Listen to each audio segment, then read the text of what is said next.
हम बजरंग दल के चीते हैं, अपने दम पर जीते हैं। मौलाना अरशद मदनी, इतनी उम्र हो गई उनको ये नहीं पता कि बजरंग दल का जन्म कब हुआ था। मौलाना साहब कहते कुछ और थे, कह कुछ और गए। बजरंग दल को लपेटते लपेटते खुद लपेट गए कि आखिरकार विभाजन के समय पर कांग्रेस ने हमें धकेल करके पाकिस्तान क्यों नहीं भेजा। वो जिहादी तत्वों को आखिरकार भारत में किस लिए छोड़ दिया। अब जो दिवास्वप्न देख रहे हैं ना मुस्लिम राष्ट्र की, कि मुस्लिम राष्ट्र बनाएंगे, अब नहीं होने वाला, भूल जाइए। जिनको आप जन्नत का और हूरों का और शराब का और जाने क्या क्या सवाब देने की कोशिश कर रहे हैं, उनको बरगलाने से भला नहीं होने वाला। वही आतंकी एक दिन आपको खा जाएंगे। जो लोग जो हिंदू राष्ट्र की बात को लेकर बिलबिला जाते हैं, उनको समझ में आना चाहिए कि भारत तो हिंदू राष्ट्र था, भारत हिंदू राष्ट्र है और भारत हिंदू राष्ट्र रहेगा। नमस्कार, मैं केशव बालान। जमीयत उलेमा हिंद के अध्यक्ष अरशद मदनी ने एक बार फिर बजरंग दल पर सवाल खड़े किए हैं। उन्होंने कहा है कि कांग्रेस पर की मंशा पर सवाल खड़े किए। उन्होंने कहा कि 70 वर्ष पहले अगर बजरंग दल को बैन कांग्रेस ने कर दिया होता तो आज देश बर्बाद नहीं होता। आज इसी खास मुद्दे पर बातचीत करने के लिए हमारे साथ मौजूद हैं विश्व हिंदू परिषद के राष्ट्रीय प्रवक्ता विनोद बंसल जी। सर, बहुत बहुत स्वागत है आपका खबर इंडिया पर। एक बार मदनी कह रहे हैं, इससे पहले तो कांग्रेस ने कह ही दिया था घोषणा पत्र में, लेकिन मदनी कह रहे हैं कि अगर 70 साल पहले कांग्रेस ने बैन कर दिया था बजरंग दल को, आज देश बर्बाद नहीं होता। मुझे बड़ा ताज्जुब होता है, हंसी आती है। मौलाना अरशद मदनी, इतनी उम्र हो गई उनको ये नहीं पता कि बजरंग दल का जन्म कब हुआ था। मात्र 30 वर्ष भी नहीं हुए उस बजरंग दल को जन्मे और कह रहे हैं 70 साल पहले प्रतिबंध लगा देते। क्या बात है। ये इनकी IQ लेवल और उनकी बुद्धिमत्ता को दर्शाता है कि हिंदू समाज को गरियाने और राष्ट्रवादी संगठनों के ऊपर प्रहार करने से ये किस हद तक जा सकते हैं। लेकिन मैं कहूँगा कि मदनी साहब कुछ पढ़ लिया होता बजरंग दल के बारे में भी, और उसके बारे में सोचा होता कि आखिरकार जब आतंकवादी चुनौती देते हैं तो देश के अंदर अगर कोई एक संस्था है, कोई एक ग्रुप है, तो उसका नाम है बजरंग दल। जब आपके लोग आतंकवादियों को बचाने के लिए खड़े होते हैं, वलीउल्लाह जैसे दुर्दांत आतंकवादी जिसको इलाहाबाद हाई कोर्ट ने सजा दे दी, उसको आपके लोग कहते हैं कि भाई जमीयत उलेमा हिंद कहती है कि हम उनको लीगल प्रोटेक्शन देंगे, हम उनको फाइनेंशियल सपोर्ट देंगे। तो आखिरकार देश के अंदर कोई तो चाहिए जो उन आतंकवादियों का मुकाबला करे, वो है बजरंग दल। 1996 में जब आपके लोगों ने वो कश्मीर घाटी से ऐलान किया था कि कोई अगर आया तो जिंदा नहीं जाएगा, बजरंग दल ने वो चुनौती को स्वीकार किया था। 1 लाख बजरंगी पूरे देश भर से गए थे।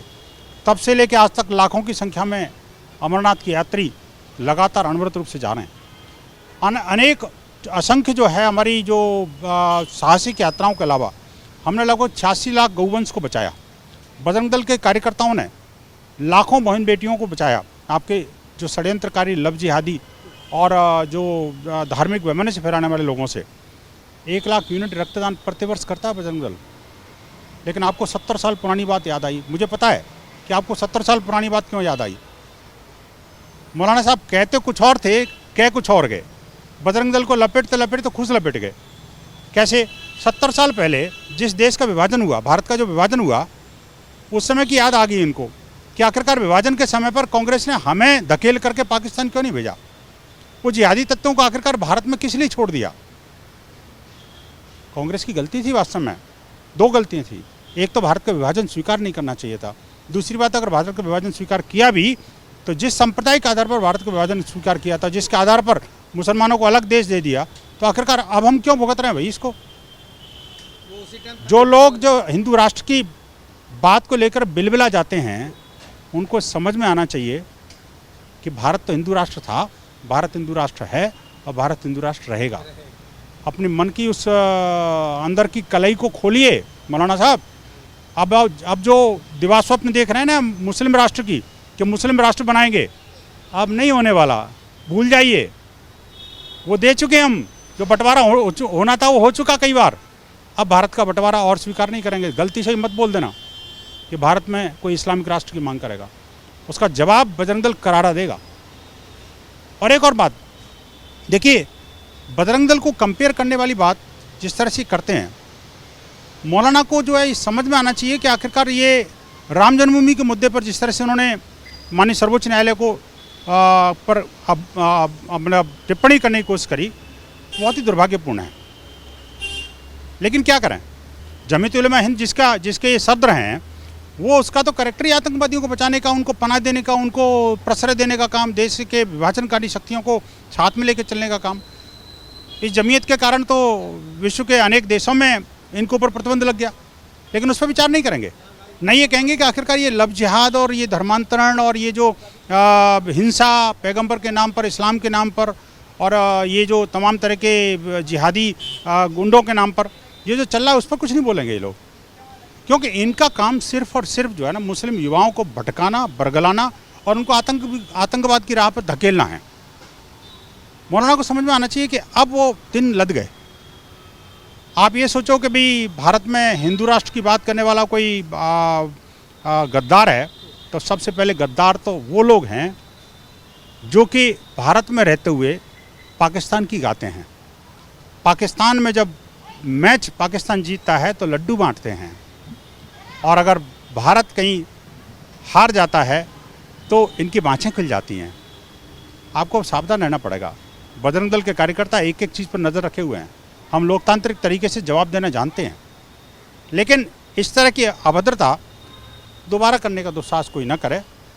जिस वहाबी मानसिकता से, बरेलवी जो मानसिकता है जो हिंसा को उकसा रही है दुनिया के अंदर, उस पर कुछ बोल जाते, उस पर कुछ अंकुश लगाने की बात करते तो विश्व शांति के लिए कुछ थोड़ा बहुत कंट्रीब्यूशन आपको भी होता।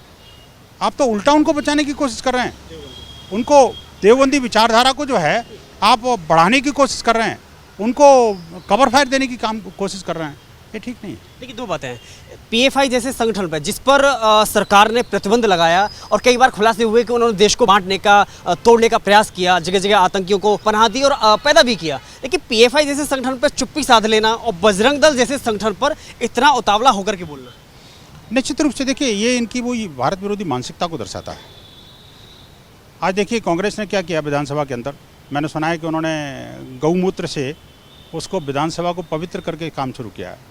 मैं साधुवाद देता हूँ, कम से कम कांग्रेस को भी गौ माता की याद तो आई।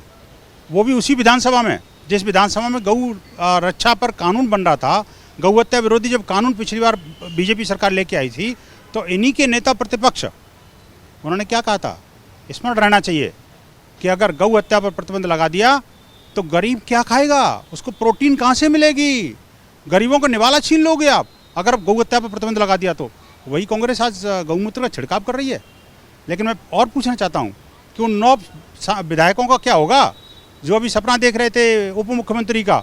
वो सपना देख रहे थे कि हमें गृह मंत्रालय भी चाहिए और स्वास्थ्य मंत्रालय भी चाहिए और शिक्षा मंत्रालय भी चाहिए। क्या उनको गौमूत्र पिलाओगे थोड़ा बहुत? मुझे लगता है कि सिर्फ छिड़कने से काम नहीं चलेगा। आपको छोटी छोटी शीशियों में सबको वितरित भी करना चाहिए और एक कंपलसरी करना चाहिए कि जो गौमूत्र नहीं पिएगा हम सदन में नहीं घुसेंगे। तब तो माने कि आपने पाक साफ कर दिया।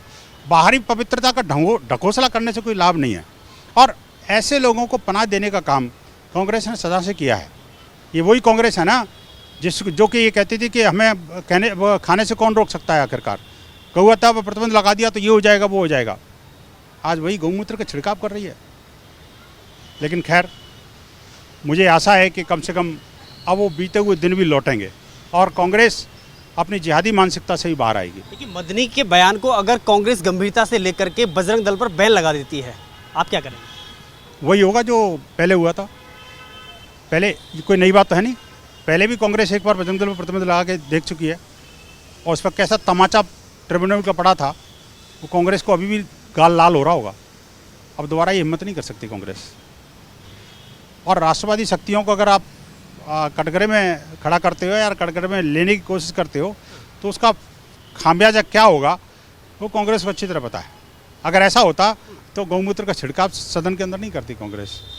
हमने कई बार ऐसा देखा कि यूपी में जो बयान कुछ इस तरह के होते हैं, चाहे मुनव्वर राणा ने कभी दिया हो, चाहे मदनी ने दिया हो, या आजम खान जैसे लोगों की बोलती बंद हुई, लेकिन आज लगता है कि मदनी पर शिकंजा योगी सरकार कस पाएगी। नहीं, मुझे लगता है कि समय पर सब चीज़ें होंगी। मुझे कहने की आवश्यकता नहीं है कि इस समय जो सरकार है, जो शासन है, वो जागरूक शासन है और उसको सब पता है कि किसके साथ कब और क्या करना है। परिणाम हम सब देख ही रहे हैं। पिछले 5-7 सालों में जो एक अभूतपूर्व परिणाम देश ने देखे हैं, वो एक एक करके सबके नंबर आने वाले हैं। आखिरी सवाल, मदनी को क्योंकि बुजुर्ग अवस्था है, अवस्था बहुत ज़्यादा हो चुकी है, चेतावनी है आपकी तरफ से या कोई सलाह? नहीं, मुझे लगता है कि देखिए आयु के इस पड़ाव में मुझे कहना ठीक नहीं लगेगा, चूँकि बुज़ुर्गों को कुछ कहना हमारी संस्कृति का हिस्सा नहीं है। लेकिन मैं कहूँ कि जिस व्यक्ति को उनकी खुद की कम्युनिटी नकार चुकी हो, पीछे हमने देखा था कि सार्वजनिक मंच पर जिस तरह से उन्होंने अल्लाह और ओम का कंपैरिजन करने की कोशिश की थी, उसमें इन्हीं की कम्युनिटी खुद उनको पीछे छोड़ गई और इनके जो बुलाए हुए लोग और अपने मंच छोड़ के चले गए। तो इससे पता लग रहा है कि अब इनकी कितनी बकत रह गई है। लेकिन हाँ, मुझे लगता है कि अपनी अंतरात्मा में झांकें, आतंकवाद की राह पर अपनी यूथ को धकेलने से बाज आएँ। अन्यथा तो यही यूथ जिनको आप जन्नत का और हूरों का और शराब का और जाने क्या क्या सवाब देने की कोशिश कर रहे हैं, उनको बरगलाने से भला नहीं होने वाला।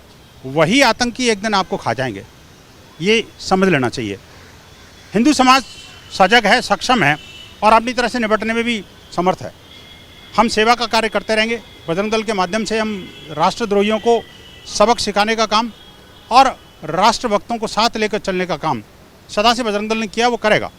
वो किसी के बयान से, किसी सरकार के अंकुश से या किसी के कोई प्रहार से बजरंग दल लड़ने वाला नहीं है।